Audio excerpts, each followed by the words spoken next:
Yo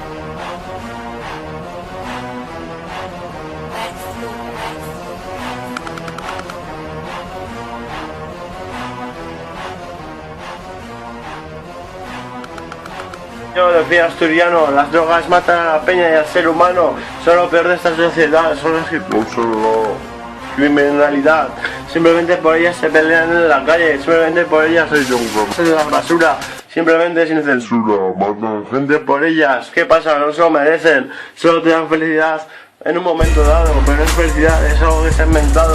Bueno, todos tenemos derecho a poner algún por ello de vez en cuando, pero no lo hagáis porque una cosa lleva a la otra, ya lo dije en el otro vídeo, simplemente ser más listos que las drogas y no las probéis ni de lejos, como cuanto más lejos mejor, joder, es que lo tengo que decir, o que yo he pasado muchos malos ratos, simplemente he alucinado en mi casa, en mi cuarto, sin poderme dormir mirando el techo.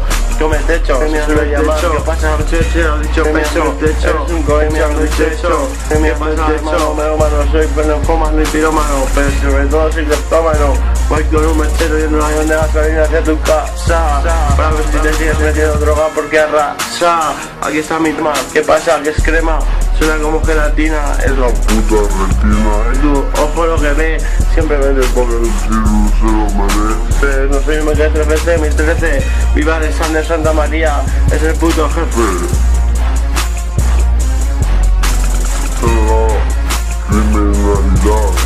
Simplemente por ellas se pelean en la calle, simplemente por ellas se John Carlos en las bases, simplemente por ellas se pelean en la calle, simplemente por ellas se pelean en la calle, simplemente por ellas se pelean en la calle, simplemente por ellas se pelean en la calle, simplemente por ellas se pelean en la calle, simplemente por ellas se pelean en la calle, simplemente por ellas se John Carlos en las basuras, simplemente por ellas se pelean en la